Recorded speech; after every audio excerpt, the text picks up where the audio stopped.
Javier, can you tell me your story with PitchIQ? Yeah.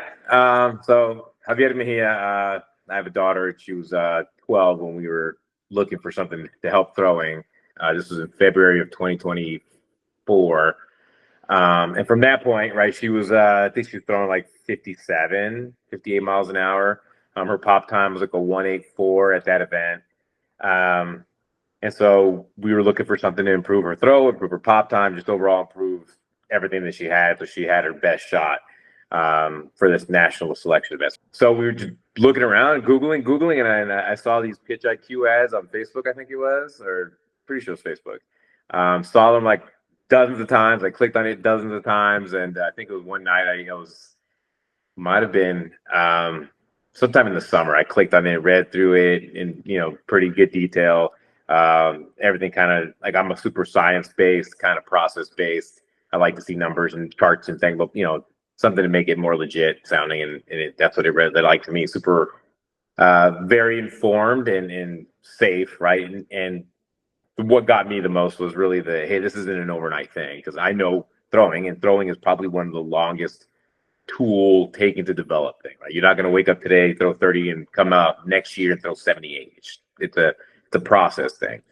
So that was called out in there, and that was it, right? And then from that point, I think it was somewhere in the summer, late summer, we called you, Eric, and we made an appointment to try to understand more. And again, from like the initial call, like the candor and the transparency is what I loved, right? It wasn't some sort of snake oil. She's going to throw 70 here in 2 days.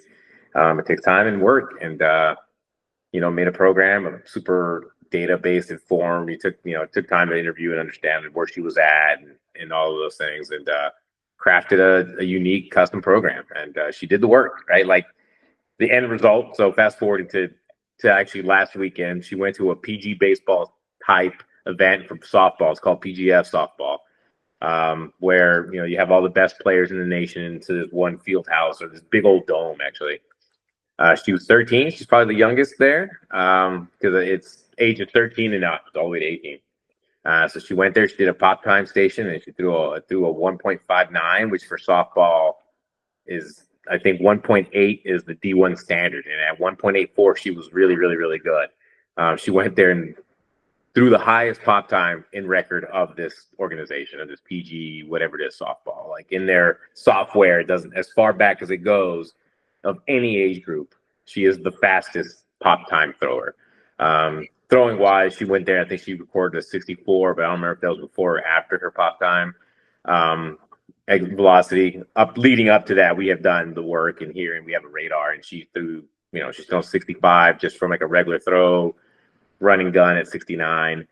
And this is now 5 months in. So, I mean, we stuck to the work, like the custom program you made us for the calendar, and she's stuck faithful to it. We have adjusted, with practice and days off in school or whatever, but stuck to it pretty religiously. Like we did the work as it was designed, and 5 months in, and the results are undeniable.